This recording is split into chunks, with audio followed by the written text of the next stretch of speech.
सो एक बार तुम ये पहले वीडियो देखो।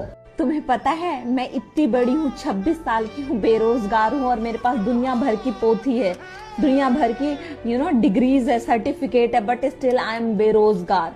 क्योंकि मैंने 10th में 8.2 CGP प्राप्त किया, 12th में 59% PCMB था और उसके बाद मैंने डिसाइड नहीं किया क्या करना है। फिर मैं ग्रेजुएशन करती रही, टाइम वेस्ट करती रही, डिग्री के पीछे भागती रही, फिर पोस्ट ग्रेजुएशन किया। देन आई रियलाइज कि नहीं यार, मेरा पैशन तो कहीं ना कहीं लोगों को मदद करना है, तो मुझे नीट करना चाहिए। Then I went into NEET preparation, ठीक है। और एक अटेम्प्ट देने के बाद मेरे से क्लियर नहीं हुआ, सेकेंड अटेम्प्ट में मैं घर से तैयारी करने लगी और घर से तुम्हें पता है आप उतना अच्छा नहीं कर पाते हो।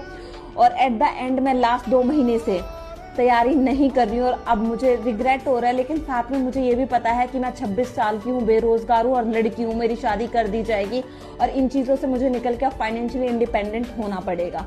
और यकीन मानो, स्किल्स के आगे ये सारी पोथी, डिग्री, ये जो भी है आपके पास, ये 10, 12 पोस्ट ग्रेजुएशन, ग्रेजुएशन की सारी डिग्री कम पड़ती है, क्योंकि ये इंस्टा, यूट्यूब पे सारे स्किल्स काम कर रहे हैं। सो बेसिकली जो भी तुम डिग्री करते हो, भले टॉप कर लो, कितने भी मार्क्स ले आओ, तुम्हारी डिग्री, मार्क्स सब कुछ कचरा है, तो वो तुम्हें रद्दी में देने पड़ेंगे, बिल्कुल कचरा है, वेस्ट, यूजलेस है। उसका सबसे बड़ा रीज़न होगा, तुम सोचोगे हमने इतनी मेहनत की। तो एक चीज़ समझो, थ्योरेटिकल नॉलेज होता है, यानी कि इंडिया के अंदर जितना भी तुम एजुकेशन लेते हो वो थ्योरी पढ़ते हो, वो सब कुछ यूजलेस है। तो ये थ्योरी पढ़ते हो तुम। फॉर एग्जांपल मैं तुम्हें बताता हूँ, क्या तुम किताब में देख के कार चलाना सीख लोगे? नहीं सीख सकते भाई, तुम्हें प्रैक्टिकल सीखना पड़ेगा। किस तरीके से स्टीयरिंग, किस तरीके से गियर, किस तरीके से ब्रेक, एक्सीलेटर, क्लच काम करते हैं प्रॉपर तरीके से।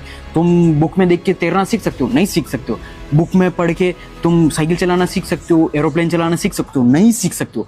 तो इंडिया में यही है सबसे बड़ा, डिग्री में सिर्फ थ्योरी पढ़ाते हैं। तो इसी रीज़न की वजह से आज भारत का यूथ सबसे ज़्यादा बेरोजगार है, एक भी जॉब नहीं है। सबसे बड़ा रीज़न यही है। बाकी अगर तुम्हें स्किल सीखनी है, जस्ट मुझे फॉलो कर लो।